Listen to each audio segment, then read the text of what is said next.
your story. What kind of a man would you have become had you inherited your father's kingdom instead of being raised in a brothel?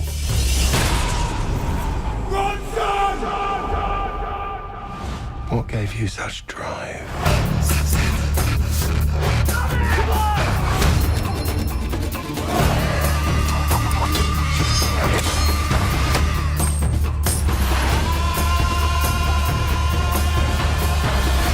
You felt it, didn't you? Hey everybody, welcome to What the Flick. I'm Matt Atchity, that's Alonzo Duralde, that is Christy Lemire. We are here today to talk about King Arthur, Legend of the Sword. Colon. Very exciting. Legend of the Sword, colon? Legend of the Sword, colon, Legend of the Sword. It's an origin story. Everybody gets one. Boy, howdy, is it an origin story. Would you like to describe it? I would love to. Yeah, so this is Guy Ritchie's King Arthur. Some of the characters have been kind of juggled around in different places, but it's basically the story you know, sword, stone, round table, the whole 9 yards. But of course it's Guy Ritchie, so there's like a fuck ton of editing and lots of broing out, and it kind of wears after a while. Take a look. I'm gonna kill him. Put him on his knees! You wanted the prophecy? Raise that sword! Show the people the power of Excalibur!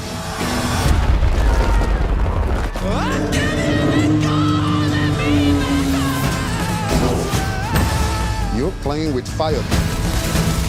But doesn't it make the palace burn well?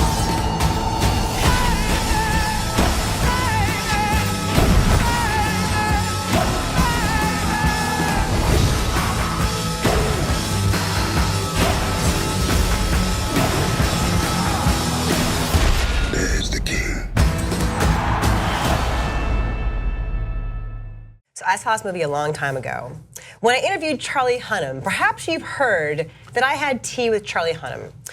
And he had a shirt on, but he does not have a shirt on very much in this movie. Like before he even speaks, he is shirtless. But that's what you want, Charlie Hunnam. Well, you get shirtless Charlie Hunnam, but you also get the A-crew casual separates Charlie Hunnam. Right. Like there's an overhead shot of the movie where like he is standing out as this like figure in off-white, and everybody around him is all dingy. And I was immediately reminded of that line from Holy Grail. He must be a king. Yeah. He hasn't got a shit all over him. Yeah. Yes, he's ready for brunch, wherever he's going after this. So the thing that struck me though is this weird mashup of two movies that really don't go together, right?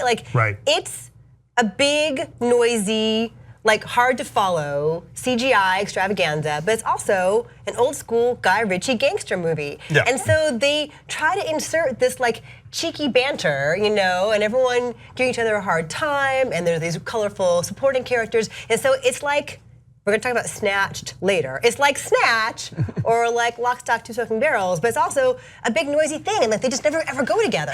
It never gels. Yeah, it's a lot of things, and Guy Ritchie is so weird with this stuff. Like he is so born to the purple. Like this guy has a lineage that can be traced back to Edward I, but boy, he loves to I think he loves to pretend like he's a working class guy. His accent is not posh when you hear him speak. Oh well, yeah, no. He cultivated. Of course, he was married to Madonna, who built her own accent. Madonna's accent is more posh than Guy Ritchie's is. Yeah, that's true. And she's from Detroit. Yeah, no, I mean, there's early on. There's a moment that I kind of dug where it's basically King Arthur's childhood in 45 seconds.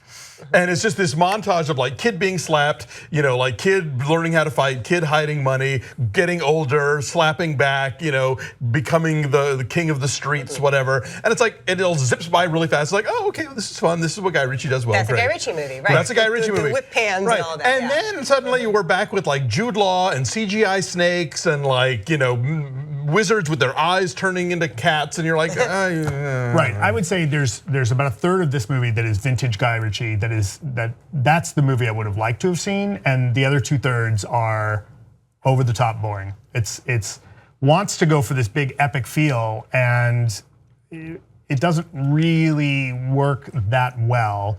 Not really ever that concerned. It's this meaning, and it kind of looks cheap in places.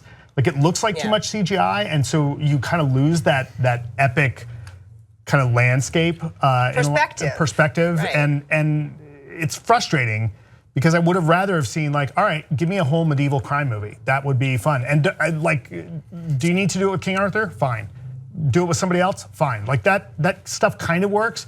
But then when they get into like, oh well, the sword is important, and it's this big story about learning to use the sword and trying to go for the drama of it, and you just don't care. Reluctant warriors the shit out of this. And you just don't care, and I don't really want that from it. I mean, I would have loved to have seen Guy Ritchie pull that off, but I'd rather see the banter. I'd rather what he's better at, the fun stuff and the snappiness and the fast-paced kind of fun action movie, he abandons in this, and that sucks. Yeah, as he's gotten access to bigger, shinier, and more expensive toys, his movies have gotten worse. Like, I hate his Sherlock Holmes movies, but I loved his early stuff because it has this great energy, and it was brash and it was infectious, and his use of music was always really inspired. I will defend The Man from U.N.C.L.E. Oh yeah, that was fun. That was actually fun. But That I liked a lot too. I had a good time with that. The Sherlock Holmes movies are a bit much. This is all a bit much after a while, and it's just this is too much. There's not just a bit. There's so much. There's so much editing and so much music, and it's like,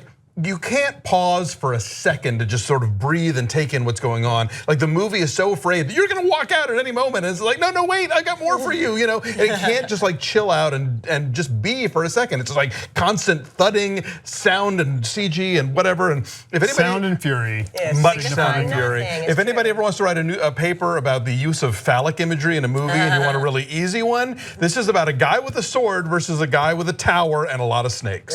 So, go. Not enough giant elephants. That part was kind of cool off the top. The big opening action sequence is kind of cool. Yeah, I'm glad those elephants from the Lord of the Rings movies found another job. They've been hanging out, waiting, eating peanuts. So how do we think Charlie Hunnam is in this? I mean, he's called upon to be kind of muscular and kind of blankly brawny, but not much more. Like he got to do more in Lost City of Z, where he was allowed to stretch dramatically. Yeah, I've liked him early on, but in both of these movies, I find him kind of one note. I think he sort of shows up and he's sort of like kind of annoyed about everything and sort of, and that's what he shows up and does for 2 hours. This is a Queer as Folk reunion. I was going to mention for those keeping score at home. Everybody kept talking about the Tango and Cash reunion of Guardians 2. They're not even on screen together. But this is a Queer as Folk reunion with a cucumber guy thrown in for you Russell Davies fans. So just putting that out there. Aidan Gillen. Yeah, but and there's this fun supporting cast that gets not much to do. Jaimin Hansu and Aidan Gillen and Eric Bana, and it's, it all just kind of flies by too fast for anybody to sort of register with a personality or a character. It's cacophonous. Yes. Visually and orally. Yeah. Orally, A-U-R-A-L-Y. Right. Thank you. So my number's a 3.8. I think this was not good at all. You guys? I'm feeling generous. I gave it a 5.5 just because I liked some of those early montages, and I thought it was gonna go somewhere, and then it chooses not to. Yeah, I give it a 4. It's a mess. Okay. It's not a total disaster, but I wanted a much. It's disaster adjacent. Yeah, exactly. All right, so our number's a 4.5. It is 22% on the tomato meter. But at one point yesterday, it was at 9. Woo! It was teetering around single-digit territory. So I don't know who likes it. Maybe they're just like borderline positive, but just enough. I'm assuming the colon was they were thinking there was going to be like more King Arthurs down the road. I would not hold your breath. No, bye.